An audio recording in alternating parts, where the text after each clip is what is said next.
Hi everyone, my name is Mike Clare. I'm the Associate Director for Public Policy at Memorial University's Leslie Harris Center of Regional Policy and Development. It's my delight to welcome you all here today at the beautiful Riverwood Inn in Springdale. And I would also like to welcome those who are watching on the internet. So I welcome everybody to our session, which is going to deal with the state of regional development in Newfoundland and Labrador. We've called our session Regionalizing Public Services and Economic Development in Rural Newfoundland and Labrador. I think it's safe to say that regional development in this province is in a state of flux.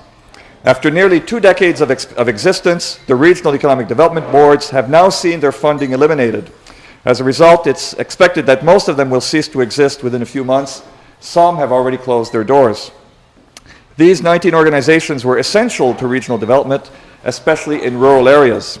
They help to mobilize volunteers and finances, and also help to coordinate the work of the many organizations that work diligently, but independently of each other, to improve the economy and the quality of life of their region. In eliminating funding for the zone boards, neither level of government provided an alternative or a replacement for them. And so this leads to a number of questions, such as, how is regional development to take place in the absence of a coordinating mechanism? What are the principles of regional development which we should keep in mind in devising possible replacements for the zone boards? And what about the remaining coordinating mechanisms, such as the municipalities and the community development centers? So we have with us today 3 individuals who will help us answer these questions, as well as many others.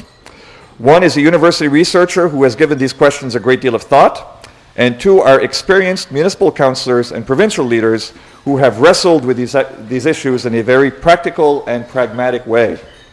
I'll introduce them in a second, but first let me outline the agenda of our session. We're going to start with the presentation from each of our presenters, after which I'll invite them all to the front so that they can engage in a discussion with you here in the audience. And we're going to finish at 1:30 Newfoundland time, and I hope we'll have about a 45-minute period for Q&A and discussion with you guys. We are recording this session, so we are webcasting live and we are recording this session. And once it's recorded, we will upload it to the Harris Center's website so you can watch it at your leisure in a few days. During the discussion session, for those of you who are here in the room with me, we will circulate a wireless microphone similar to this one in the audience, and I would ask until you have the microphone in hand before you make your comment or ask your question. And this is because we want everybody, including the people on the webcast, to hear your question or your comment.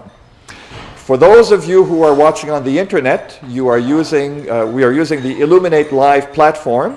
You will see on the bottom left-hand corner of your screen a little text box. Please write your question or your comment there, and I'll ask John to read your question or comment on the air at the appropriate time. So before I introduce our speakers, I want to thank our partner for today's session, the Emerald Zone Development Board, for their help and moral support in making this event happen. So thanks to Glenda Tulk and her excellent team for making this happen. So it's now my pleasure to introduce our main presenter for this session.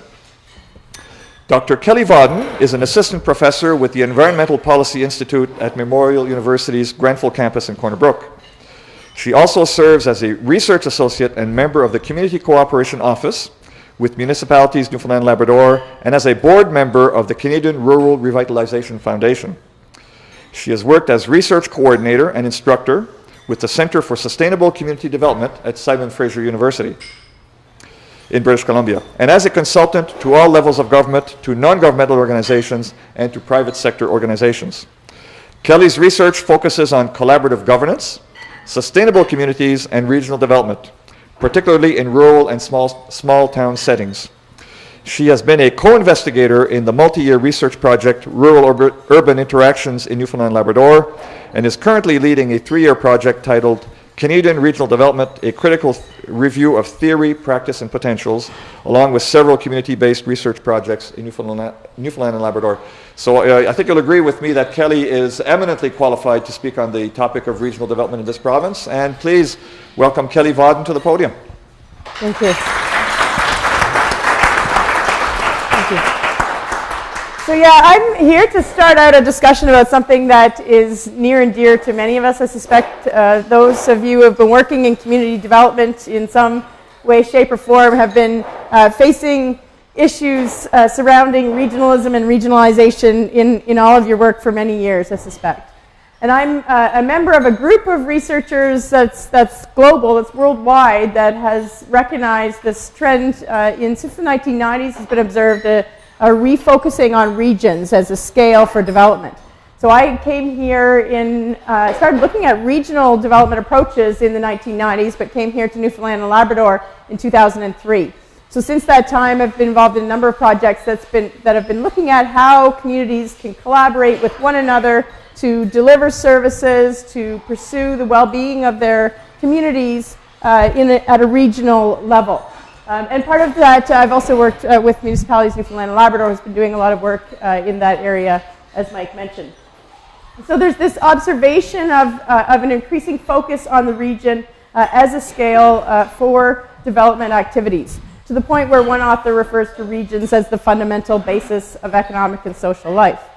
Of course, one of the problems with this is, what does region mean? Both region and development can be problematic terms because they mean different things to different people. But a region is a grouping of a space and entities, communities within a space that have something in common that distinguishes it from other places. And in my work, I've been looking at sub-provincial regions, groupings of communities, 3 or more typically, who work together, recognize they have something in common, and want to pursue their common interests. So many organizations fit into that category. And making decisions, planning at that regional scale, another term we use is governance. So much of the literature around regionalism also discusses governance, how people plan to make decisions together in regions. So we're no strangers to, as I said, in Newfoundland and Labrador, to regions. Regionalism, regionalization, I'll talk about those two terms in a minute.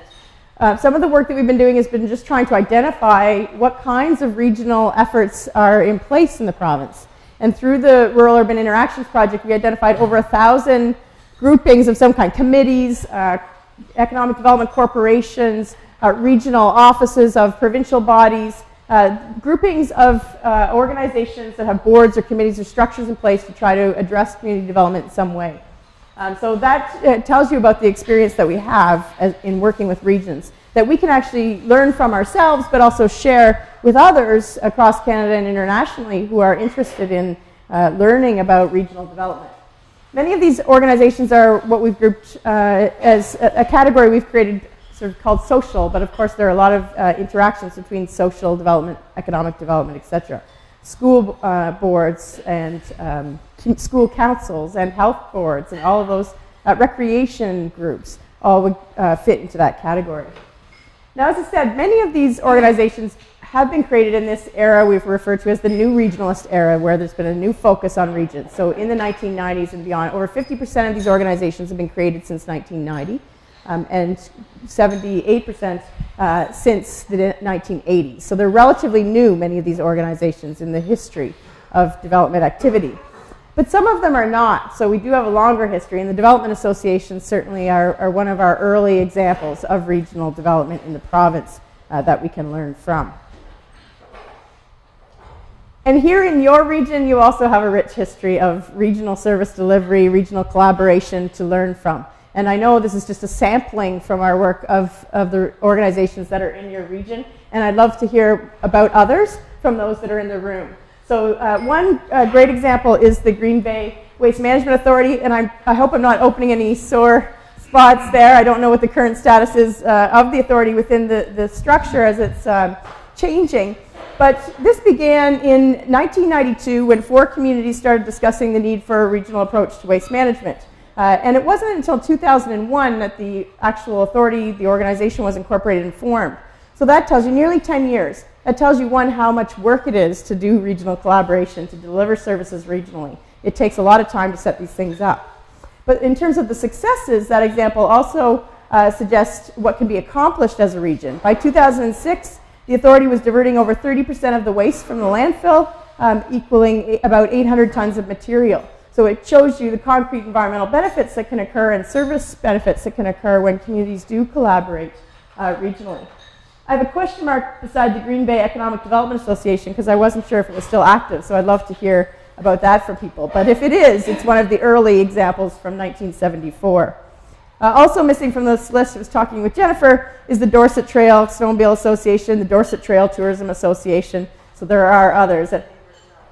And it is still active. Great. Okay. So we weren't able to reach them at the time. We were trying to talk to all the development associations, and so I wasn't sure about that. So again, you've identified this as a region. The committee that put this session together identified this as something you wanted to talk about. So clearly there's either challenges you're facing around regional service delivery that you want to discuss and work on, or there's further opportunities for working together as a region that you've identified and you want to continue to work towards. I know the Green Bay South Joint Council is relatively new, and Robert Keenan and MNL have been working with your communities to develop that. So perhaps that's one of the initiatives you had identified as needing further discussion and development. The push for working at a regional level is coming from both above and below. We think the communities in our province are recognizing the need to work regionally. Many of our communities have fewer than 500 people in them. They have limited staff. They're not able to offer formal recreation programs. They may not have enough people to have an election. So the democratic aspect of our municipal governance is not working the way that it could and should be. They often don't have preventative maintenance plans for their infrastructure, which is failing. There are many reasons why communities have identified the need to do things differently and often to work together as a way of addressing these challenges. At the same time, senior levels of government find regions very attractive. It means they don't have to deal with every one of the 282 not 282 now, 276 municipalities plus the local service districts. They can deal with regional entities. So it helps to make their efforts more efficient and easier, and arguably facilitates the reduction of costs and service delivery as well. From their perspective anyway, I know there's much debate to be had about that. So that push is coming from both above and below. It also relates to regional identity, though. So it's about being able to continue to offer services, to be able to offer new services, to be effective at economic development, but also recognizing that there are commonalities, that there is some common identities within regions, within groupings of communities. And one of the ways that that's expressed is how people move around their regions. And one of the things that we've been doing as part of our research, particularly Alvin Sims, in the Functional Regions and Rural Urban Project, is mapping out how people move around, particularly for work, but also for other services and shopping and other kinds of activities. And this graphic shows you what the functional regions of the province look like. And if you look at your Green Bay area, there is actually 3 different functional regions that would be within what was the Emerald Zone, for example, for the community business development centers and regional economic development zones. So there's needs to be a recognition of those sub-regional, smaller level regional identities as well in our efforts to do regional development. Janine Brody actually talks about regionalism. So regionalism is that more bottom-up approach to regionalization, and it does relate to people's identities, their histories, their way of living, versus regionalization, which is often the term used when regions are imposed from outside an area. And Janine Brody suggests that regionalism is really all about that sense of identity, and that it's a socio-psychological factor involving identification with and commitment to a place, to a territorial unit, and that it's a state of mind that unites people within a region. So you can ask yourself in the various regional organizations that you have, to what extent do they reflect that sense of common identity and commonality? And when they don't reflect that sense of common identity, what are the implications for the ability of people to work together?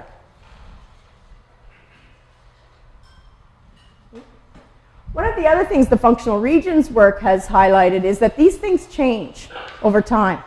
So if you look at the 2001 versus the 2006 census, if you look at the 2001 versus the 2006 census, the top, this graphic on the left represents 2001, this is 2006. There are changes in the functional regions. Lassie used to have more of its own contained economy in terms of where people worked versus the Bayburt area. And in 2006, people were moving more around between both communities, and it was more of a united economic region or labor market. So those things changed over a matter of a few years, and you'll know better than I why, but an employer can open, a new employer can open, or an employer can close, and these things change. So the message there is that we need to continue discussing and monitoring these dynamics. We cannot establish a region and consider that that is our region and an appropriate way to organize ourselves from now until decades to follow. These things require attention and analysis. So what we have is a co-constructed sort of set of regional initiatives and organizations that both come from the bottom and the top. And often there's collaboration there, of course, between local players and senior levels of government as regional entities are formed. Regional development also offers the potential for integration, where at the local level people are very aware of the connections between environmental well-being and social well-being and economic well-being. People see those connections. And in fact, some authors suggest that regionalism and regional development is about that very thing, about integration of economic, political, social, cultural aspects. But I'd like to ask you to think about, when you look at all of these organizations that exist in your region, are you approaching regional development in an integrated way? And if you're not thinking about the region and its, in its entirety and those connections, what does that mean for the landscape, the organizational landscape that you have, and all of the boards that people have to sit on, and the many meetings that exist in the region, and the stresses that can put on the capacity of a region? So certainly there are, certain initiatives are different types of forms of organization are needed for different purposes, but we've gotten to the point where we have a very crowded institutional and organizational landscape in our province, and increasing stresses on the human resources that are expected to run that infrastructure. But there is a lot of potential there for increasing our political voice in rural communities and our influence by combining resources, having more people power, more financial power, by working as a region. Economies of scale and agglomeration. One of the examples in the province, Gander, the mayor of Gander, Claude Elliott speaks of how he talks about the whole Gander region when he talks about his labor force, or the labor force that Gander has access to, because they cannot attract large industrial employers with Gander's labor force alone. They need to use the whole region as their economic region and their labor force in promoting the region. Working as a region can also help continue to build that collective sense of regional identity. I just want to give you one example from outside. It's one thing I think that researchers do that communities often appreciate, is bringing in some examples from outside to give a fresh perspective. There are many examples of regional approaches to development in our province, but one that I've been interested in is the Peace River region and the Fair Share Agreement in British Columbia. And one of my colleagues, Sean Markey, that's been working on a project with me, has studied this agreement in some detail, and if anyone's interested in learning more, I can certainly provide you with some information.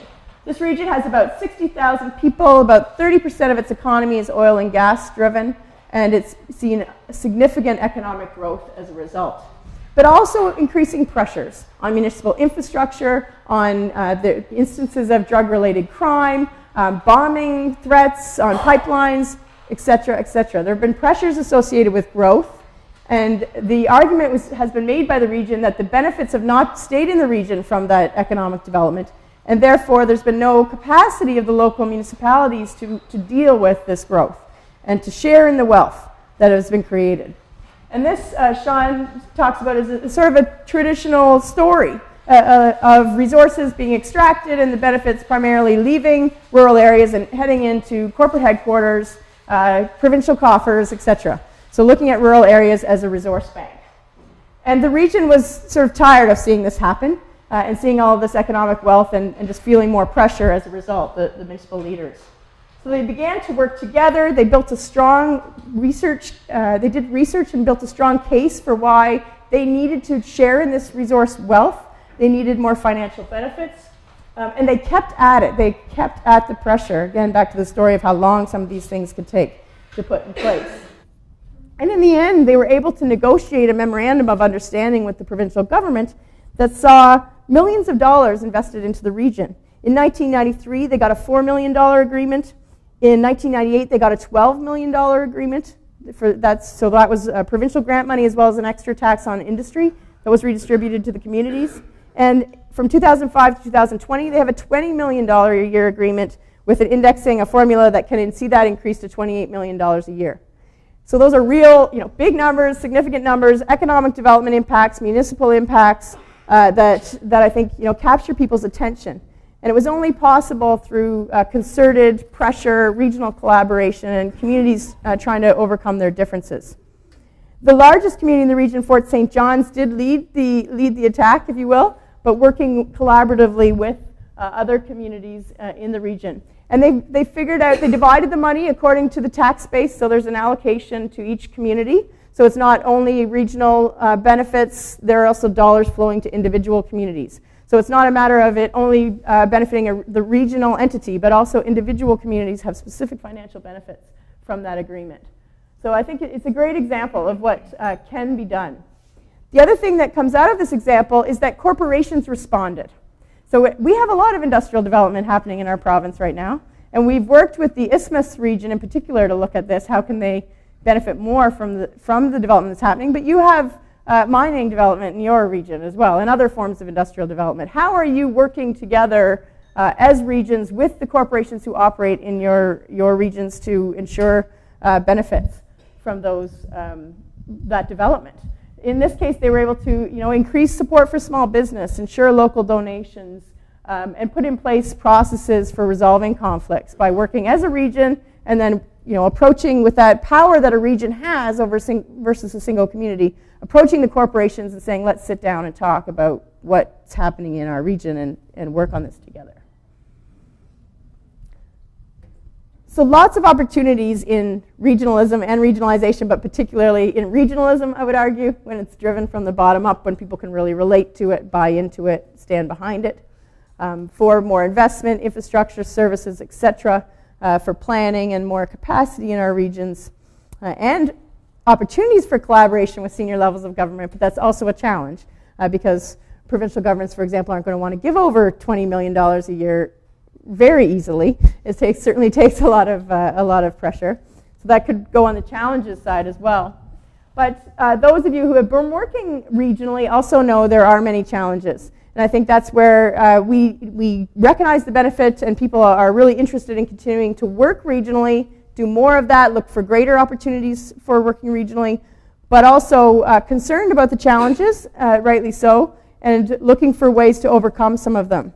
So how, for example, do we be strategic about how we organize regionally? Recognize all these layers of regions and the complexity that's out there and the difficulty that creates for people who are actually doing the work of development, local development. How do we recognize that people feel very strongly about their very local places, about their homes, and allow for a recognition of local identity, community identity, as well as regional identity? It can happen and it does happen, but we need to recognize the importance of how that local attachment drives commitment in people. How do we build equitable arrangements and trust within regions? And I think some of the work that the Community Cooperation Office has been doing, for example, building case studies of how exactly communities do this. How are regional fire services structured? How are joint councils structured? How do communities get a sort of fair arrangement in terms of decision making and benefits? Those kind of cases are important to look at success stories. The other challenge is that not everybody has access to the same level of resources in a region. And so how do you recognize those that are better off in your region and maybe don't need the same kind of support as others do, that maybe need a different sort of financing arrangement for communities who are less able to pay? How do you deal with those inequities? And how do you maintain the momentum? Because one of the concerns about the Fair Share Agreement is the continuation of it. Will people start to fight over how the money is allocated? Will the provincial government continue to be willing to put money into the region that comes out of development? You can't walk away from these agreements, and they take a lot of time and effort and resources, human and financial resources, to maintain. I think there's often a perception that it doesn't take money when you add these regional initiatives on top of an existing, what's already out there. And we operate in an environment of fiscal restraint, and that puts pressure on regional efforts. Yes, there are financial benefits at times from working regionally, but they still do need financing, as I said. And the regional economic development boards are a great example of that. And I look forward to kind of discussion about the future of regional economic development in the province. But financial realities are very much a part of this. How do we do what we're expected to do at the community level in this environment of fiscal restraint? So just closing messages. One, local involvement is critical. Regionalism is happening, regionalization is happening. If you walk away from the table, governments will regionalize services. And you won't be as involved in the discussion as you will be if you work together as a region and design the kind of regional structures, regional development approaches that you want to see in your regions. And if you do work together and propose models that will work for you and approach government, what we hear in interviews from provincial and federal officials is, we don't know the solution. Come to us and tell us how you'd like to see this happen. Give us something that makes sense, something that is regional, involves multiple communities, that has a level of consensus, and we're willing to buy in. But if you don't be involved in forming those solutions, then it'll happen without you. Stay open-minded and leave the door open. If it didn't work in the past, it doesn't mean it won't work in the future. And there are people who won't join you now who will join you later. And I think Trinity Bay North is one example of that. When they amalgamated, Little Catalina refused to join, but later on they were in a position where they felt they had to join in. And they were welcomed into the amalgamation. And there's, that's a long story, but the Trinity Bay North communities brought them in later. And I think there are many instances of that where there may be communities that are not willing to come into a regional effort, but leave the door open for them to come in the future. And also, you can leave the door open for different kinds of services that you might share, different ways you might work together in the future. Try new ways of organizing. Fogo Island is an example of that. The regional council wasn't particularly successful. Now they have one Fogo Island municipality. They've tried this way of organizing themselves, and it's, I guess, early days to see how that's working out, but they were willing to, they didn't abandon the idea of working together as an island. They tried something different. A learning adaptive approach. We do have a long history here to learn from, and there are lessons from other places, like the Fair Share Agreement, but you have this rich history yourself of working together as a region. Pay attention to that. Try to learn from that and sort of adapt that. Again, these things can't be stagnant. They have to change as circumstances change. But work from where you are, learn from what you've accomplished so far, and then be monitoring the situation and change your way of doing things as your external environment changes. And finally, for local players, reach out to partners. Municipalities, Newfoundland and Labrador is there. The provincial government has the Rural Secretariat, Municipal Affairs, different people in governments, provincial government who will help people work as a region. The community business development centers. The university. We've done a number of community-based research projects. Right now we're working on land use planning together with this region, with the Rural Secretariat, Regional Council. Ask people at the university. Ask the Harris Center to connect you with somebody who is working in the area you're interested in regionalizing.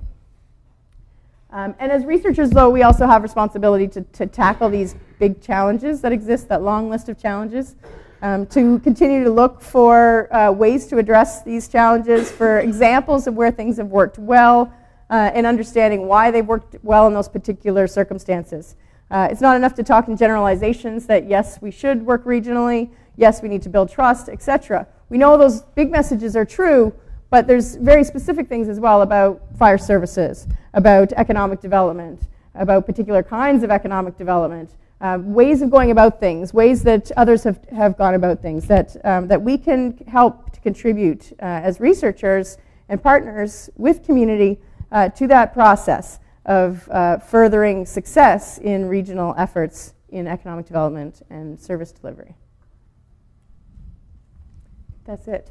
This is our research group website. So many of the projects that myself and graduate students and other partners have been involved in are profiled on this website. So by all means have a look, ruralresilience.ca, and feel free to contact me about some of these examples anytime.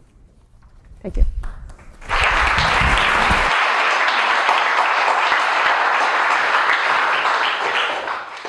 Thank you very much, Kelly.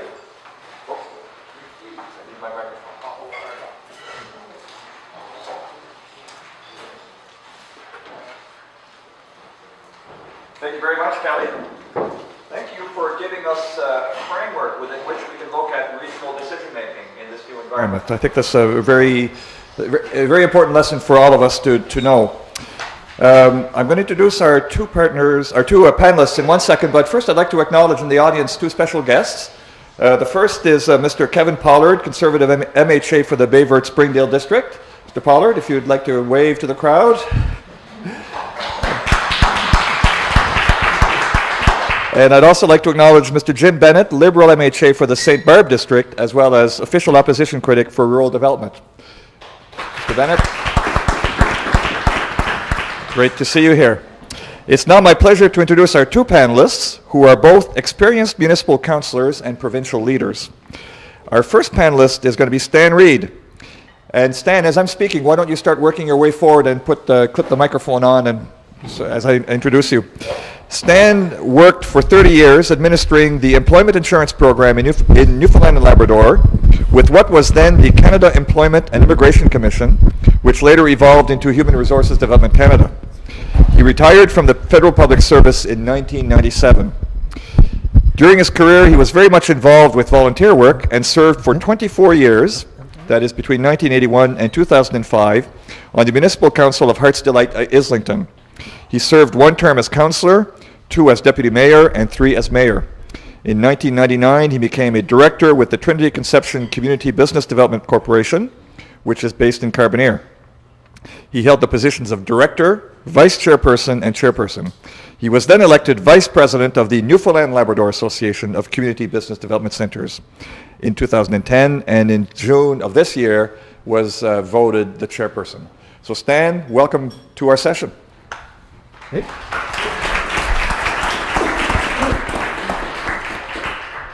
Thank you very much. It's a pleasure to be here today, and thank you for the invitation on behalf of the Newfoundland and Labrador Community Development Corporations. We are here today to speak regarding our mandate, of course, and how we can probably help our partners in rural development, and also some examples of what we've done. Of course, CBDCs are poised to be a lead partner in many areas of regionalisation as needs identified related, of course, to our mandate. And we have a mandate of supporting businesses and creating jobs in rural Newfoundland and Labrador. We do this through business counselling and financing. Our primary focus is ensuring that where there is a need for financing, we can provide the support. Last year alone, we dispersed $16 million, which supported over 800 jobs. In order to further that activity, we want to actively develop and support our rural business economies and work together with our partners to ensure, of course, that this happens. This means that our organizations are not just waiting for an application to come across the table. We are proactively working in the community to develop and sustain industries. As many of our CBDCs have been existent for more than 25 years now, we have been a strong proponent of business economic development in the local community. Our professional and dedicated volunteers are leaders within their neighborhoods, and as a result have steered our organizations in many different aspects of business support. In fact, we have many examples of endeavors that CBDCs have worked on in conjunction with other partners or have been the principal deliverer. Some examples: the increased collaboration on sector-specific initiatives. For example, the stakeholders looking at the aquaculture sector with the CBDC on the South Coast. Business opportunity identification activities, such as the event at CBDC Long Range, and that's the one that's located in Stephenville, what they deliver. They've had a business plan applications submitted as a result of an opportunity identified during a CBDC Day event. What happened was during the CBDC Day event, this is hard to get your words out. No, the acronyms, of course.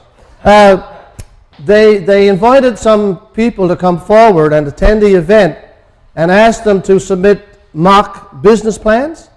And they reviewed those, and there was a lot of good ones there. And I think, if I can remember correctly, out of that came some actually business plans that they used. And there was 3 people that submitted business plans after, and I think they formed a business. And by doing this thing together, you know, the mock thing, but it actually materialized into 3 people starting a business.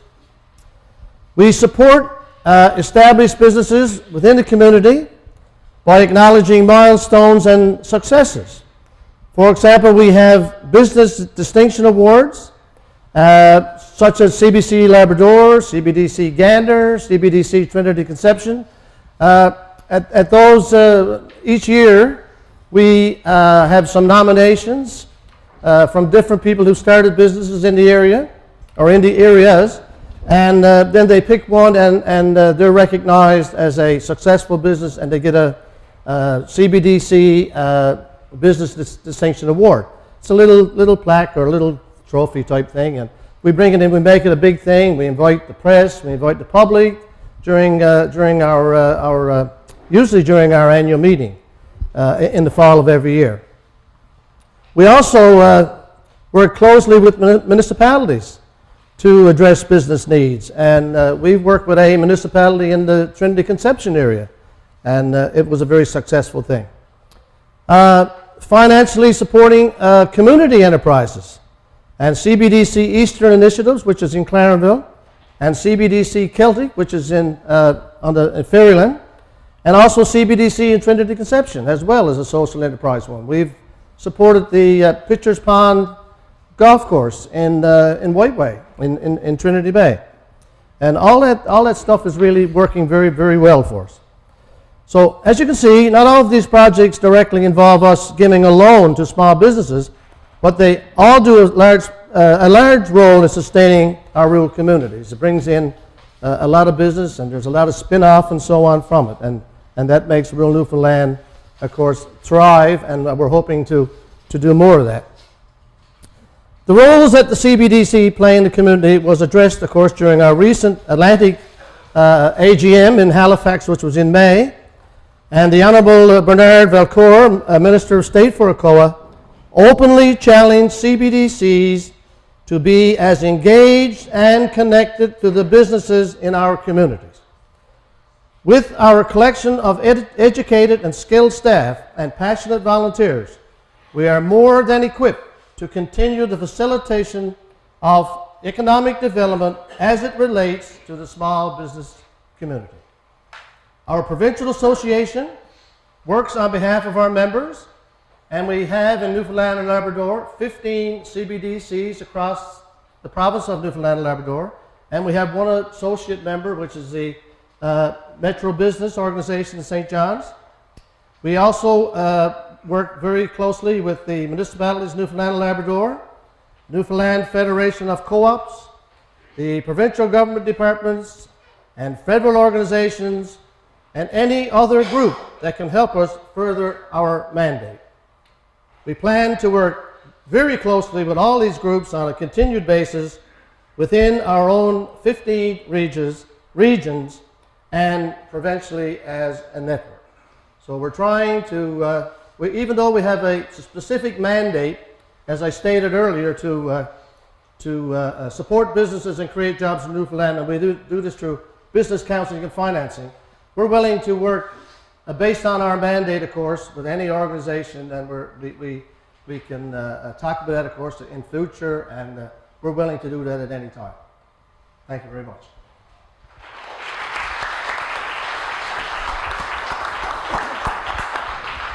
Thank you very much, Stan. Thanks for the outlining of the work of your organization, which is obviously focused on entrepreneurship as well as business retention and expansion, which is a key part of regional development, of course. I'd now like to turn to our next presenter, Terence Rogers. Terence has served 15 years on municipal councils in both Harbour Breton and Centreville, Wareham, Trinity, or CWT as he calls it. This prepared him for his most ambitious task to date, working with the province to review how municipalities are funded and change the current municipal framework in which they operate. Elected mayor of Harbour Breton in 1997, Terence served 2 terms with council before moving to Centreville, Wareham, Trinity. He currently resides in Centreville with his wife Yvonne and was elected mayor of that community during the last general municipal election of 2009. He has served 4 terms as member of the Coast of Bay's Economic Zone Board, so he knows the zone boards very well, and chaired the South Coast Agriculture Committee for 10 years. Terence also chaired the Harbour Breton Strategic Development Committee from 1997 to 2003, and during that time helped develop a 5-year strategic plan for Harbour Breton. In May of 2012, Terence was elected to a 1-year term as chair of the Federation of Canadian Municipalities Atlantic Canada Region. It's my great pleasure to invite Terence to the podium.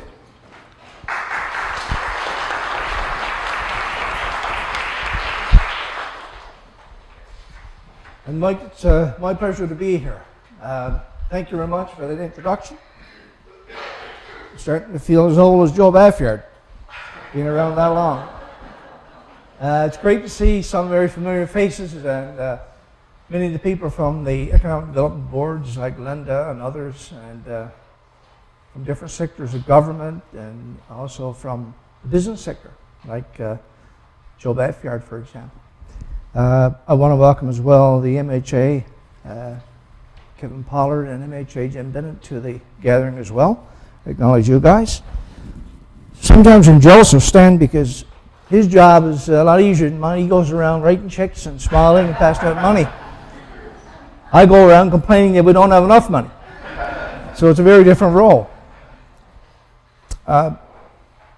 Today, I'm just going to really give you a quick overview of regionalization, regional government, what we do as an organization, municipalities in Newfoundland and Labrador, and how we try to support our members. I have Robert Keenan here with me today, our Community Cooperation Officer, who will answer any questions that you might have as well that I probably will not be able to answer because Robert is our preeminent expert on regional government. He's done an awful lot of research, analysis, reading over the last number of years, and certainly has written papers and discussion papers and so on for our organization. As municipalities in Newfoundland and Labrador has embarked on regionalization, we have, as an organization, been now for some time promoting the importance of communities working together. And as some councillors have said to me in the past, you know, we're in a situation of either we regionalize or perish.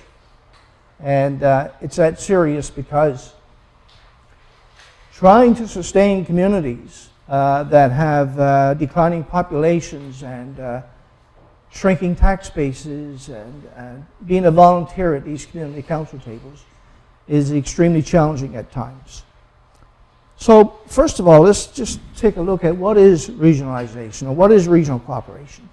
Well, from our perspective, it's a simple thing. It's a collaboration of 2 or more municipalities or LSDs, local service districts. If we can create partnerships or regional opportunities, we certainly encourage those people to be a part of our process as well.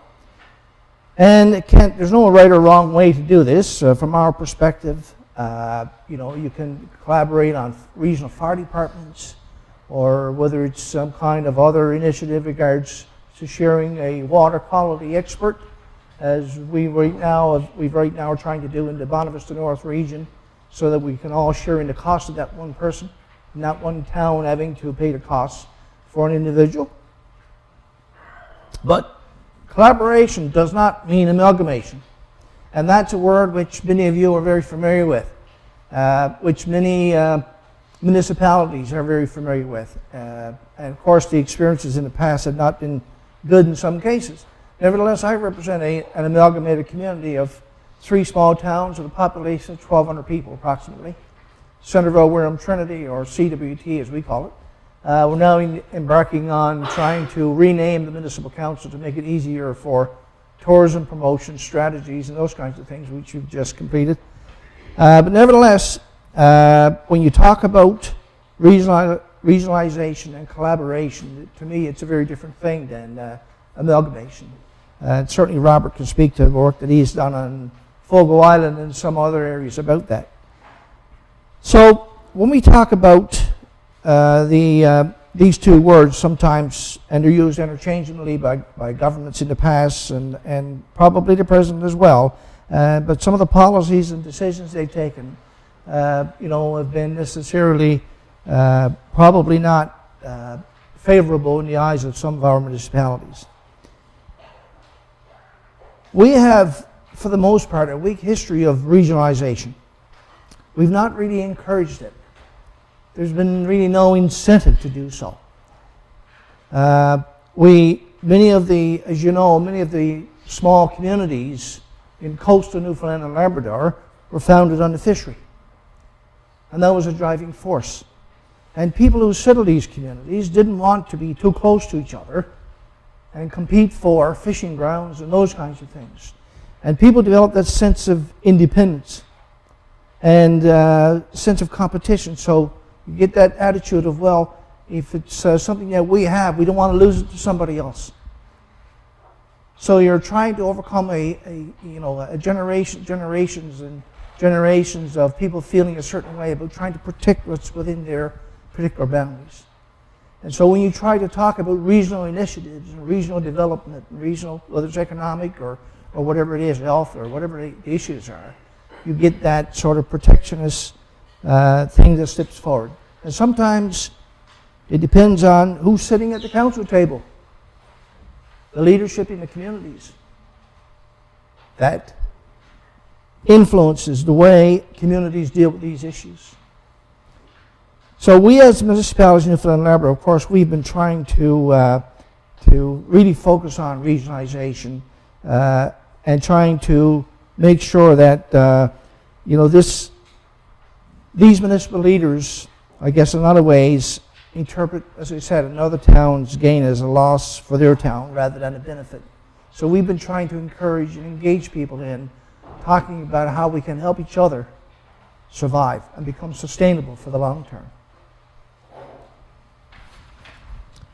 Mike referred to, and I think Kelly referred to it as well, the Functional Regions Project that Alvin Sims and Kelly was involved in, and some others from the Harris Center, of course. If you haven't gone through that, I'd encourage you to visit that site and look at it. And you can find it certainly through MUN, or you can find it through M&L.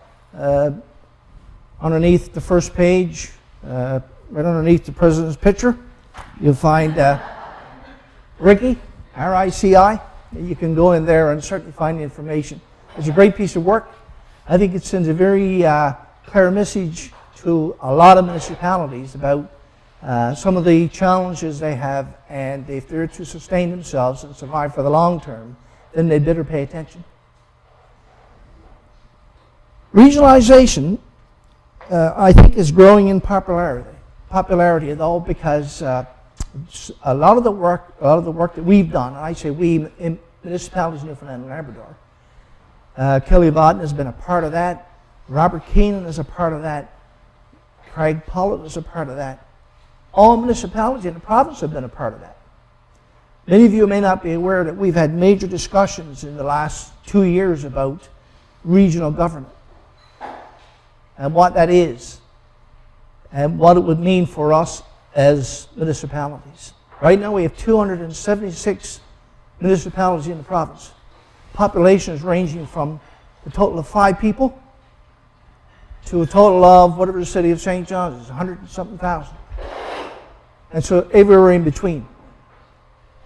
And we know that the challenges on the Avalon or the northeast Avalon are very different from what it is in the southwest coast or the northern coast of Labrador. So in terms of how we as municipalities survive, we certainly have made some significant progress, I think, in the last number of years. Robert gave me a couple of stats here. He says, for example, right now based on his survey and his census, 76.3% of municipalities share services of some kind. 82% 82.7% of municipalities in regional organizations are involved in or participate in joint councils or other regional groups. So that says a lot about the movement, the municipal movement in terms of where we're going. We're certainly going to be, when we do our convention again, or 4th, 5th, 6th, we're going to be talking about regionalization, the importance of it in terms of long-term sustainabilities of our communities. So it's certainly something we've been talking about for some time. And why the change? Very simple. It's about money and demographic shift. It's as simple as that. We have communities in this province right now that have a population of 600 people that used to have a population of 1,800 people. Their infrastructure is old, it's worn out, it's causing problems. Their tax base is shrunk significantly. Their cost has increased significantly. If you look at the number of the percentages of dollars that go to municipalities, 8%. They have to turn to the province or to the feds with open hand to try to survive on many fronts. Hence the discussion we've been having about a new fiscal arrangement, a new fiscal framework. In 2013, you'll hear very much about the long-term infrastructure program, which the Federation of Canadian Municipalities is championing right now with the federal government for the 2013 budget to be ready for the 2014 construction season. You'll hear a lot about the new MOG, municipal operating grants, that the Minister O'Brien is talking about having ready for the 2013 budget. You'll hear a lot more about the new fiscal framework that we've submitted to the province in terms of reference for discussion. We've started a discussion. And we know it's a year and a half long process because of the analysis and research that has to go into making that happen. Municipal affairs has to be engaged. Department of Finance has to be engaged. There has to be significant discussion before anything significant really happens. But I suggest to you that if it doesn't happen, we're in serious trouble from the municipal sector. When we talk about where we're trying to do this, we are doing continuous work at the office. Robert and his committee have been doing significant work on conducting regional workshops. We're going to continue to do these. Significant work about municipal benchmarking and trying to figure out where people are and what their needs are. Trying to transform joint councils into more significant and stronger groups by trying to formalize the process. Just this past year, a year and a half, Robert has been working with a group in Green Bay. Mayor Colburn invited us out. Myself and Robert went to Robert's Arm and formed a new joint council. And at this point in time, I think it's coming along very well. And the success of it, I'll let Mayor Colburn sometime speak to that. But nevertheless, we think it's formalized, it's in place, it's meeting, and some things I think are being discussed in terms of sharing and doing regional initiatives. Overcoming the challenges, well, it's not rocket science. It's very simple, actually. Two things we have to really focus on. Making sure that municipalities have the resources they need, and that which in turn the planning capacity they need. So, many of these small towns do not have the staff resources and the expertise to do the things they want to do. So guess what? Regionalization, regional cooperation is essential in towns, a group of towns in a region coming together and sharing a staff person, for example, so that they can afford the salary to get the expertise they need. The other thing, of course, I just talked about, the new fiscal arrangement between the government and the municipalities across the province. Obviously, that has to happen. Otherwise, we're going to continue to face tremendous challenges. But in a lot of cases, it's really unfair to expect some of these municipalities to regionalize when they only have one staff person who's got no training in terms of doing regionalization or regional initiatives. And the final point I want to deal with is the economic zone boards. Brenda talked about it briefly this morning, the loss of RIDBs. Kelly spoke about it briefly. When you talk about the work and the accomplishments for the Emerald Zone and the Coastal Bays and Kittiwake Economic Development Corporation and so on, with the elimination of funding by the province as of July and by the feds as of the end of the term of end of this year for the most part, it's leaving a real void for many of the municipalities in the province. It's created an extra challenge for municipalities in the province to try to pick up the slack, as we say, or to get through trying to do economic development initiatives. And it's a scary thought that once all of these groups are clued up, that municipalities are left to make it on their own. Not that there's not support out there from Rural Secretariat and other departments of government, but the coordination piece that was just growing into something that we felt was significant and mature. All of a sudden it's pulled away, and it's going to sit back that community capacity building piece, I think, for a long time.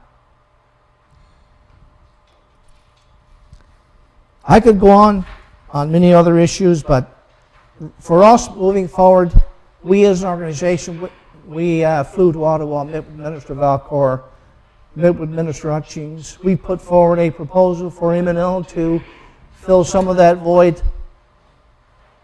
But of course, M&L is going to need the support of the provincial government and the federal government. So we're now having discussions with ECOA, and we're hoping the province is going to come on side as well and be a part of that process. And then, of course, we as an organization, municipalities, Newfoundland and Labrador, hopefully will be able to fill some of the void for the members that we serve. I see Mike telling me time is up, so I'll stop there, and we'll probably get to some of the other issues during the question and answer session. Thank you.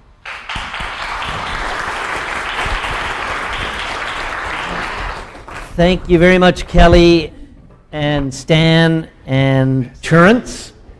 Great overview of the issue, and from Kelly on the background, the theory, and some of the practice, and certainly Terence and Stan from a couple of the provincial stakeholders. Mike has a mic, most appropriately. Because we're webcasting, we need you to have the mic before you ask a question or make a comment, and the panel has a mic that they will share. So I'll keep track of hands as they go up, more or less, and we'll get the mic to you. And we have about a half hour, so we got plenty of time for discussion. We also have the opportunity for people who are viewing on the web to email in questions, and John will take them and we'll pose them to the panel. So this is a globe-wide interactive discussion here now. Who would like to lead off with and please introduce yourself if you make a question or comment, and be succinct. It's in the interchange that's the real magic. So, but you can make a statement or ask a question. Who would like to lead off? All right, Robert, and we'll get the mic up from Mike. Luckily, he's got long legs, so it only takes about 3 strides. Thank you. Questions for Kelly. Kelly, I'm wondering how insulated is the decision-making process for a lot of these regional groups that you're dealing with? So are they dealing with any broader issues, or are they very confined to, say, their little pond that they're working with, and it's not spreading outside? A lot of them are quite isolated, I think, that to their particular issue that they're dealing with, which is why I raised that issue of integration. I mean, there are exceptions. I think, for example, the joint councils, they would deal with a range of issues that municipalities often are involved in. And also, say, rural secretariat, regional councils deal with a wide range of issues. So there are exceptions, but the vast majority of that 1,000 plus are dealing with something very specific, like snowmobiling or primary health, which there's a lot to primary health, but still it's healthcare. And primary health is actually, healthcare groups are actually within the health arena more integrated than many health groups are. So they've actually been looking at the economic determinants of health and those things. So there are exceptions, there's a range, but I would say the majority in terms of percentages and numbers are quite focused on their own particular issues.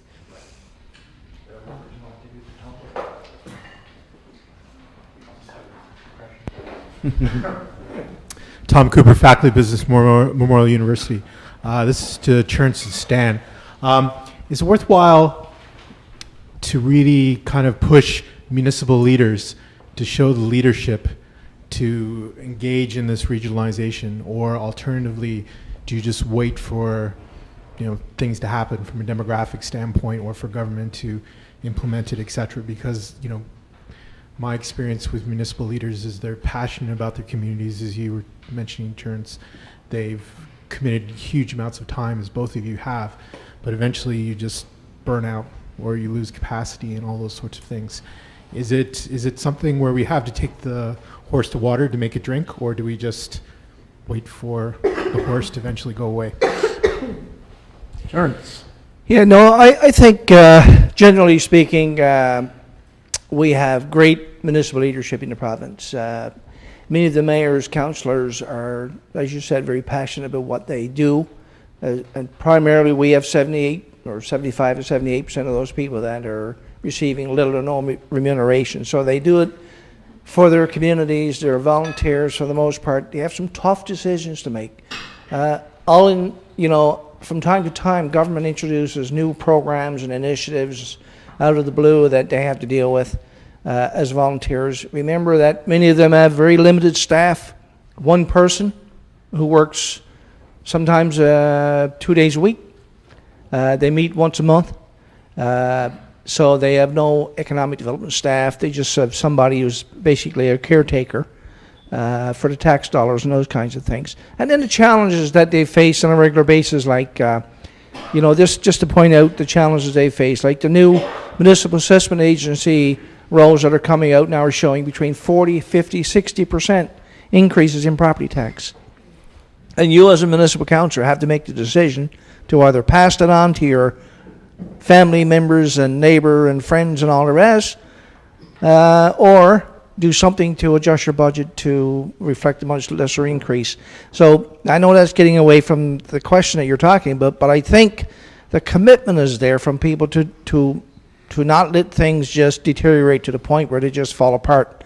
I think most communities, there are people who want to see their communities sustained for the long term, and they're prepared to do the work that it takes to keep it alive, or to keep it not necessarily flourishing, but surviving. And I guess that's probably a long-winded answer, but nevertheless, yeah. Yeah, I'm going to put on my municipal hat now. Even though I'm not a member of the council at the present time, I didn't run in 2005. But when I was mayor, the last 2 terms, up to 2005, I was preaching regionalization and sharing of services. But we had a job to get people on side in other towns. Our town of Hearts Delight Islington were willing to sit down with others, but those people didn't want to talk about it at our joint council meetings. There are lots of ways to share services, and the word amalgamation, that's gone anyway, but we look at sharing of services, and I think about 2 ways that you can share services in our area, and that's with the fire services, easy to do. Why should everyone have their own little fire hall and their fire truck, and they're hard to get volunteers? But if you had a regional service, and it's very, very easy to do on the Trinity South Shore, right from Blaketown right down to Winterton would be a great area. I mean, it's about probably 50 kilometers, 60 kilometers or whatever, and it would work very, very well. A little while ago, under the waste management, of course, we don't do our own garbage collection now in our town. It's contracted out, but we've improved in that area in the last little while. There was a contractor that bid on the contract, and he was covering from Heart's Desire to Whiteway, which people are familiar with the area. But now the other towns, and some of them are local service districts, have come on the bandwagon, and now we're taking in the area from Blaketown to Heart's Desire. So that's an improvement. So I agree with what Tom is saying in relation to, yes, I think personally the local councils should be getting together more, and government should be saying to them. But government are reluctant to do that. And they're reluctant to get local services districts involved. This came up at convention years and years ago. We're talking about local service districts, incorporated towns, but for some reason, government don't want to touch it. And until such time that they don't have to put the hammer down on the printing, we can work together, and they can call councils together, and they can work with them and say, okay, I think this is the way it should be. And if you approach it that way, I think it would work. I'm all for it myself. Kelly, did you want to weigh in on this one? Well, just to say that I don't think we can afford to wait until you see sort of a whole new generation of councillors, and you're not. But you do hear repeatedly that there's the new generation has a different view. People have been going to one common high school, for example, when the current generation didn't go to high school with the neighboring community. So it is a matter of time and waiting a bit too, I think. Great, thank you. Another comment or question, or both? Yep, up here at the front. Maybe Tom, you can hand it over to Linda. Oh, Mike's arms are also extremely long. Hi, this is Linda Brett from the Rural Secretariat. Terence, this question for you, or I don't know, maybe Robert, through your organization. You mentioned the Fogo Island, and of course it's had a really rich history. It resisted the Joey Smallwoods resettlement and everything else, and it refuses to die. I look upon it, and it was a very public debate going on, I think, across the province, but it was held on Fogo Island, where their hospital should be, making that decision. But they've changed. They've always had a form of cooperation, and they've just recently become the community of Fogo Island. I was just curious, because your organization worked with them, as to what was some of their biggest obstacle or fear, and what benefit do they see now that they've done this? I'm going to pass the microphone directly to Robert. He was right in the midst of that. Their biggest obstacles were finances. One town in particular was miles in debt. And when the incentive package to amalgamate came about, it was obvious that this one town was going to get much more than the rest. So that was a big issue. It is also a big issue because you have two towns of fairly the same population, and then the rest of the towns have very, very small populations. So when a new council comes about, there's going to be fear that the people from these two bigger centers are going to have more on council, and the development is going to be pushed towards that way. Fogo Island actually is not a model for regional cooperation. It had terrible levels of cooperation. It was the only municipality to ever create a regional council in the province, and they messed it up so badly they couldn't cooperate on it at all. They were forced to amalgamate in the end. I do honestly believe it was a forced amalgamation because 3 of the 5 municipalities were so far in debt that they would never get out, and the province says you will never get a cent of debt relief until you amalgamate. So they were forced to amalgamate. It's not a model of cooperation that we can look to as a big success. It's just something that had to have happened given their geography. Do they identify any benefits out of this then? It's too early to tell because it's only been about a year or so, maybe a year and a half since they actually formally amalgamated. As of right now, no, I don't think. I think they kept their mill rate in check, which was good. And the thing with Fogo Island, and this is the thing you got to keep in mind, is that Zeta Cobb runs Fogo Island now, and that is a reality that we just don't face. We look at it as some sort of great, sustainable rural development part, but if Zeta Cobb tomorrow said, I'm taking all my money and leaving, then Fogo Island would be in a horrible position. So, I think we have to face the facts of the situation and not romanticize what goes on in these areas. So. Thank you, Robert. Do you want to tell us what you really think? One thing I Difference between a municipal bureaucrat and a provincial or federal bureaucrat. One thing you'll get from Robert is a very frank and honest assessment of the situation. One of the things that I guess, as a municipal leader, being involved in municipalities, is that what happened in Fogo Island, of course, was with the incentive package that the provincial government put in place. We're talking millions of dollars. They were able to eliminate all the debt that was around, the noose that was around the small municipalities' necks, kind of thing. And so I guess that's, in that sense, it's a positive. How successful that they will be, I wish them well. I hope they have the most successful town in the province in the next 10 years. But I guess only time will tell us where that kind of thing goes and the success that came about as a result of bringing those towns together. But certainly, I'd much prefer the situation we're in right now versus where they were 5 years ago. Thanks, Terence. Kelly or Stan, did you want to jump in on this one? I just want to, one of the reasons, the history of Fogo Island is the co-op also, right? The fisheries co-op.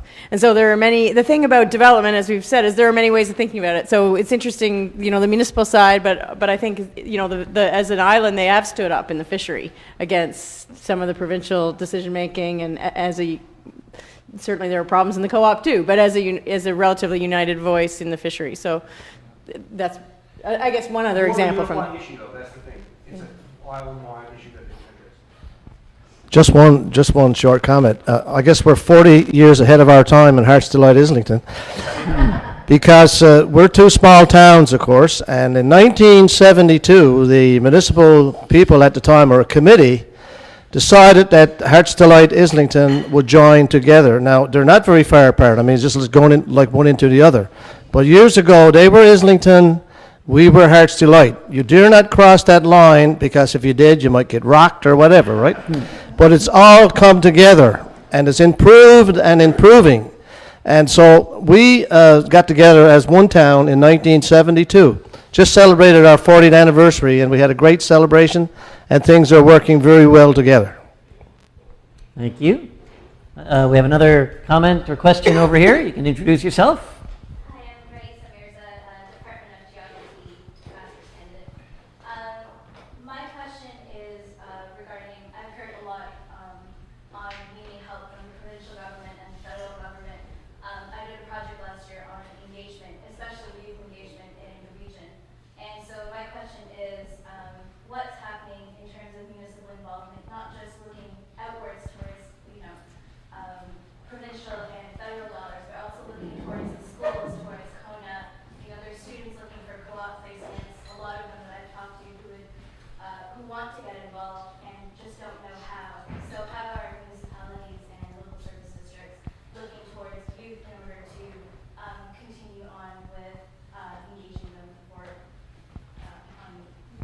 Thanks, Reza.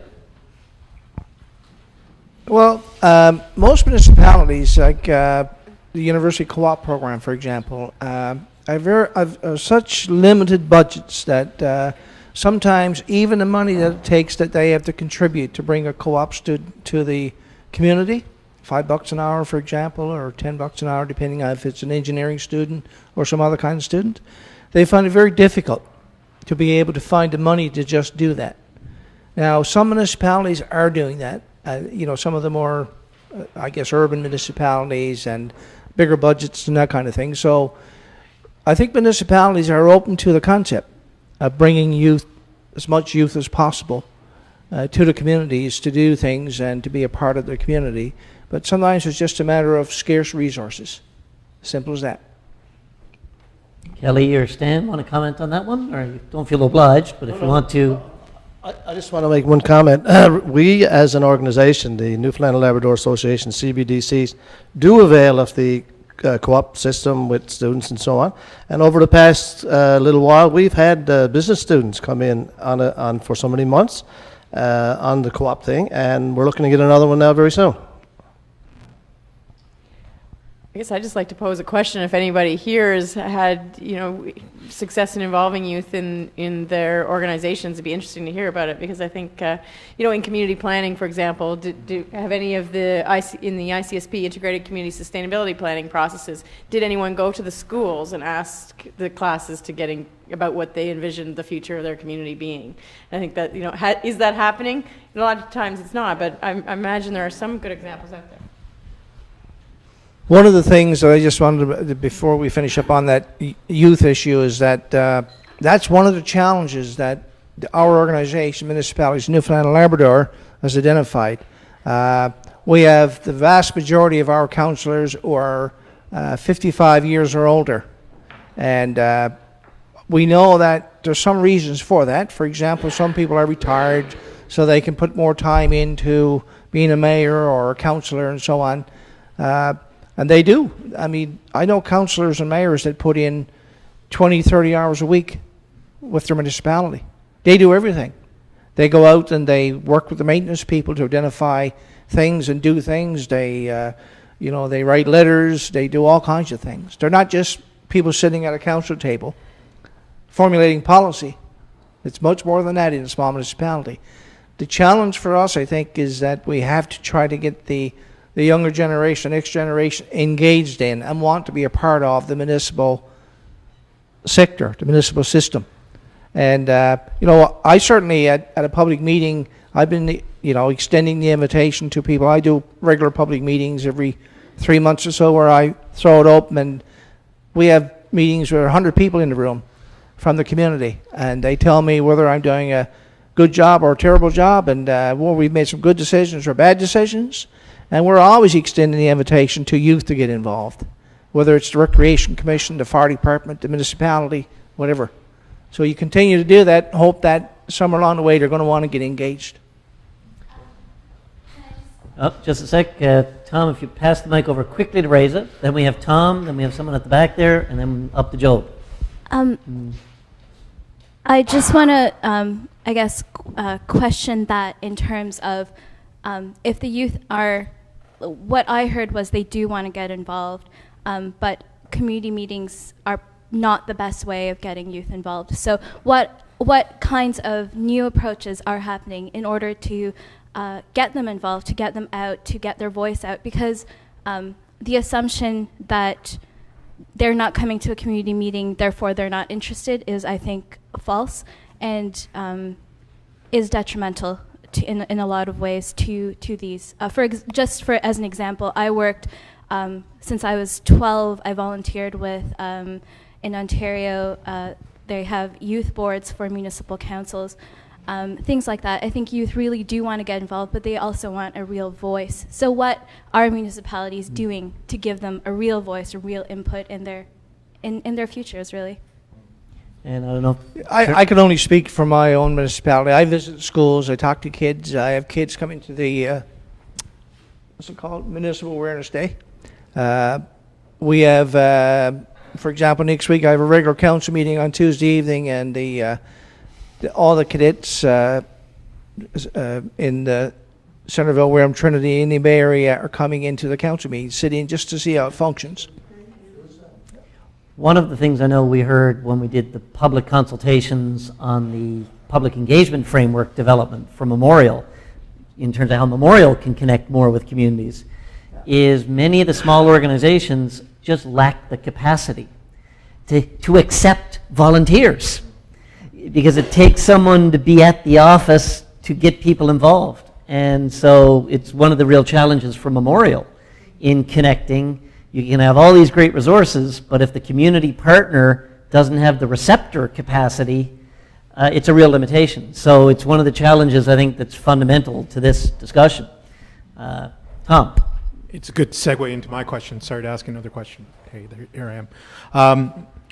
This is around the elimination, shall we say, of the red boards, and how, and once again to Churns and Stan, so how does municipalities and municipalities Newfoundland and Labrador avoid duplication in terms of having to take on, like I could see potentially every municipality now wanting to have an economic development officer or doing some of that facilitation, and then how does the Newfoundland, Labrador CBDCs, how do they fill some of the gaps? For example, there's only one CBDC for all of Labrador, and clearly there's some big geographic space in terms of how you meet. So how do you avoid duplication, and how do you fill the gaps? I'll go first because I want to get a dig at Stan here. It's time we had some fire on this panel. The federal government, of course, when they brought down the last budget, talked about the cuts to OCOA. So they took all the money from RIDBs and they gave it to BDCs. I'm just kidding. What they did do was they made a decision that they were going to pull back from funding organizations. And the province, of course, followed suit. Now, to be frank, there were some rumblings about this for the last couple of years about the RIDBs. The time was limited in terms of how much longer ACOA was going to continue funding. And so we went to Ottawa and meet with Minister Valcor, myself and Craig Pollock, our executive director, and then we met with Minister Hutchings. But particularly Minister Valcor's philosophy and the federal government currently at the moment is that we're out of the business of funding organizations, funding staff, funding buildings, funding that kind of thing. Despite all the arguments that we put in place about the importance of RIDBs and what they did to do community capacity building. I mean, I think RIDBs well, maybe not all of the parts of the province, but certainly in the majority of the RIDBs in the province, did some great work to build community capacity and to assist municipalities in particular. And we had gotten to the point where there was some great work going on in the Irish Loop, for example, the Coast of Bays, Kittiwake, Emerald Zone, and others. And I was sad to see that go and disappear because I was a part of that process when I was on the South Coast, when I was involved with the Coast of Bays Corporation. Plus, we, as an organization, as a municipality, were involved with the Kittiwake Economic Development Corporation on a couple of major initiatives, the tourism strategy and some other stuff that we're doing that came out of our integrated community sustainability plans under the economic pillars. So, from our perspective, we feel that there's going to be a real void left behind. Not that there's not still some support out there. We realize that we have rural secretariats and that we have IBRD and we have ACOA and we have others. And ACOA is still committed to doing and working with municipalities, Newfoundland and Labrador. Or at least that's the message we got from the minister. But he said, talk to the province to find out where they are, come back. We've submitted a proposal, albeit it's pretty loose right now and it needs to be firmed up. But nevertheless, there's a proposal in front of ACOA for us to be a part of and be able to lead some of that process on behalf of our membership. Not so sure we're going to be able to step up and fill the shoes of RIDBs, but I think that our goal is that there's going to be something in place to be able to assist our municipalities with their economic development initiatives. First of all, we didn't get the money that was taken from the Red Board. Our budget remains the same. Notwithstanding, of course, down the road, we have not discussed this at a provincial level or an Atlantic Association level at this point in time. It's political at this time, and I'm in no position to say what we will be doing as CBDCs down the road. We're working within our mandate with the budget we now have. When if something happens differently, we get more resources or monetary or human, we'll work with it. We'll work with our partners. We'll all work together. If there's money available through another area that we can help with, fine. But our budget has remained the same. Thank you, Stan. We're lacking clarity in this session. Now we have two people with their hands up, so what I want to do, we're getting short on time. I'm going to take each of these questions or comments, and then I'm going to give each of the panel, and we have one on the email. Oh, great. So we'll take 1, 2, 3, and so you guys got to pay attention because you're going to address any of those in your closing comment. And we'll go Churant, Stan, Kelly. Back to the back. My name is Morris Budgell, and my question is for Churant. We've seen regionalisation and amalgamation in Channel Portabass, Cornerbrook, Grand Falls, Windsor, but we go into a place like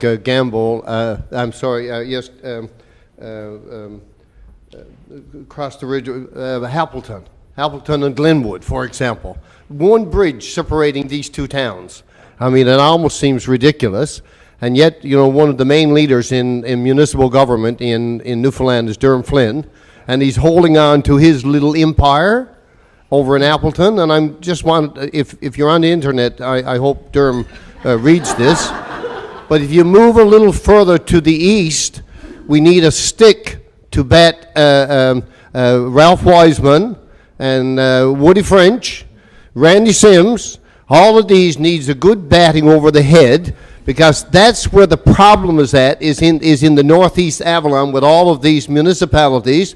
They're wasting millions of dollars in infrastructure with regards to municipal buildings. Everybody got their little castle, and they're not going to give it up. And it needs to be changed as far as us fellows out here in rural Newfoundland is, because it's costing the province a fortune, and they're only just holding on to their own little salary.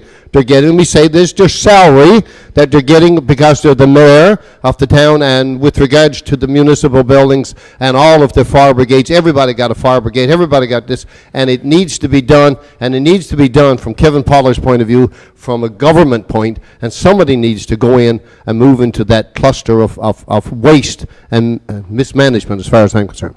Thank you. Thank you, sir. So up here to the front, Mike, hold on to your comment, and you can integrate it into your closing remarks. I'm tickled at this session because traditionally Newfoundlanders and Labradorians have been often too polite and deferential, so in my opinion. So it's great to see frank opinions being expressed. Sir. Mine is more an observation than a question. What intrigues me is that looking at Lassie area since the moratorium, there's been one house built. There's been a decline in the population from about 1,700 to about 800. There's more money in the town now than there was when the plant had 600 workers in it, thanks to Alberta. But that's not giving a continuity to the town.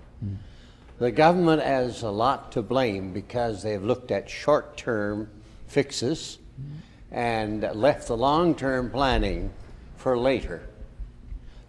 It was expedient for them because it helped them get elected. Now, you people have to try to get the young people to come in and sit on your councils or on your boards. You can't do it. They're not there. So therefore, you have to use the older people. So a challenge to all of us here, how are we going to keep rural Newfoundland vibrant? Thank you, sir. Robert, would you mind bringing the mic over to John there?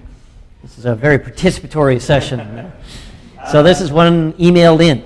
Yeah, this is just a quick comment from, don't have the name here. It is Roseanne Leonard. She says, an example that the CBDC Trinity Conception has done to engage youth as volunteers is that they have changed their meeting structure to be flexible. They actually organize their board meeting to start at 3:45 in the afternoon after school closes. It's a simple activity, but yet it has made a big difference to engaging youth volunteers. So there's a very tangible best practice that addresses some of what Reza was raising. Yeah, that's correct. Okay. So I'm going to start with Churance, and then Stan and Kelly, our presenter, will have the last word. Your closing comments, responses to these comments, or anything else? I'm going to be the politician and ignore Maurice. I think Maurice's point of view has been expressed by a lot of people privately and certainly not necessarily publicly, but how municipalities have to come together and use resources more wisely. I think whether it's closing municipal buildings and, incorporating more towns under one roof, or whatever that is, it's trying to find solutions to be sustainable for the long term. As to some of the mayors that Maurice referred to, I'll let them deal with that their own way and their own questions. Certainly, I'm not going to speak for any of those people. But as an organization, we see, and as I pointed out on one of the slides, we see much more regional cooperation and sharing of services. And in Northeast Avalon, as an example of that in terms of firefighting services, that they I guess, lease out or rent out from the city of St. John's or the fire departments in that region. So, there are some things going on. If we look at the Northeast Avalon area, even though they're different municipalities, they do collaborate on many things, like the new sewer treatment plant that's built in the city of St. John's between Mount Pearl, the city of St. John's, and Paradise and others. And other areas that services that they provide to the residents in those regions. Now, albeit, some people have said for years, and Maurice is certainly not the first one to say that they should be all one municipality. But of course, that's a battle they have to fight, and they have to decide what they want to do. But in terms of what Job was saying, I agree. It's a real challenge for many small rural communities to look at a transition plan, I think is what Job was getting at. We can't do it on the backs of 100 people in our community who commute to Alberta, bring back the Alberta money, as we say. We still, there's a community that's gone from 1,700 people to 800 people. They still have to maintain the same infrastructure that was put in the ground for the 1,700 people. The cost is going up in terms of repairs and maintenance. The aging infrastructure requires more repairs. I can tell you, for an example, my municipality, we've spent on average $30,000 a year in the last 3 years to repair water leaks. And when you're talking about a $900,000 budget, that's a lot of money. So that's an issue, aging infrastructure and declining populations and all those kinds of things. So I think that pretty much covers off. And Roseanne's was just a comment about the youth engagement in that area, and that was fine. Great to hear. Stan. He was very concerned when Roseanne emailed in. He thought he had done something wrong. No. I'm glad that Roseanne reminded us of that. Of course, I'm part of that board actually in Trinity Conception, and we did restructure our meetings to accommodate our youth representative, and which is no problem. It's great, and she's a great addition to our board as well. Yeah. In the meantime, Mr. Budgell, I certainly agree, and I like listening to you on open line too, sir. But no, this big thing that he's talking about, of course, on Northeast Avalon, it works in other areas, not necessarily Newfoundland and Labrador, but it works in Nova Scotia, in Halifax. They're taking a large area. And Mr. Halfyard mentioned about young people and so on. We have a daughter and son who graduated from university, got their degrees, but they're not living in Newfoundland and Labrador. They're living in Nova Scotia. And you're right, sir, in relation to young people. They get their education and they leave. We have in Hartselite Islington now, this year there's 15 new houses going up, which is good, but a lot of those people are retired people that are moving from the Conception Bay South area, St. John's area, moving to the bays. There's not a block of land now to get in Hartselite Islington. Everything is gone. But people are retiring. Baby boomers are coming home, they're retiring, and they're building houses, which is good, but the youth is not there, not like we had it, sir, and I totally agree with what you're saying. And this is a great opportunity. I mean, this is a great session, and I don't have anything else to add, but I've certainly enjoyed being here, and thanks for the invitation again. Well, thank you very much, Dan. And Kelly, the last words for this session. All right. Well, as for the first comment, I think we've had certainly some very mixed results with trying to force people to work together. So I know that there has been pressure in the municipalities, Newfoundland and Labrador discussion. There's been some people saying, criticizing the provincial government for not just sort of, say, forcing municipalities into a regional government model or something like that. But I think, really, if there's still room to build from a willingness to work together and to enhance regional cooperation where there's a willingness, then that's a good place to concentrate our efforts for now. The other thing about engagement, youth engagement, reminded me that in some of the work that people have been doing on immigration and newcomers coming to our communities, because many communities are becoming also seasonal residents for people from outside of the province. And that creates some tensions, but it also creates some opportunities. And I think that municipalities and municipal leaders, community leaders can look to those those people, part-time residents, or maybe they're people who have retired to your community, and ask yourself whether they're really being welcomed into the community fold as much as they can be, because they really often bring very different ideas and entrepreneurial possibilities. And we have heard from people that the results are mixed on how welcome they feel in the community. And often these boards that we have, our organizations have been around for a long time, and people have been on these committees for a long time, and whether they realize it or not, they might be seen as quite exclusionary. So to youth, but also to others. So if we need people to get involved, think carefully about how welcoming the community is. The last thing is to address Mr. Huffyard's comment. One of PhD student of mine, Ryan Gibson, is working with support from the Harris Center on a project looking at community foundations. And I think it's a model that, a lot of times we've been bringing up money. It comes down to money. You said at one point. We have relied on government an awful lot in community development in this province, with handouts to the government. And we have a lot of money in this province right now, and the question is, are we capturing that and investing it into our communities the way that we could be? There's also a real charitable sense of charity in Newfoundland and Labrador, and in other provinces there are community foundations that provide a place where people can invest their money. They can donate money, get a tax receipt, leave money when they pass away to their region.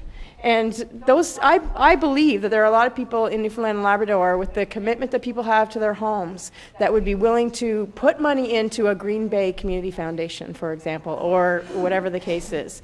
And we need to work at providing that vehicle to put private money into our communities. Thank you, Kelly. Before you get up, I will do a quick wrap-up of this session, including for our people who are viewing on the internet. And then I have a couple of logistical items for you in the room, so don't go away. But then we'll break and get back to our breakouts. First of all, I have some gifts for our panel, which I'll give after the session. Join me, please. Fantastic job, Kelly, Stan, and Terence.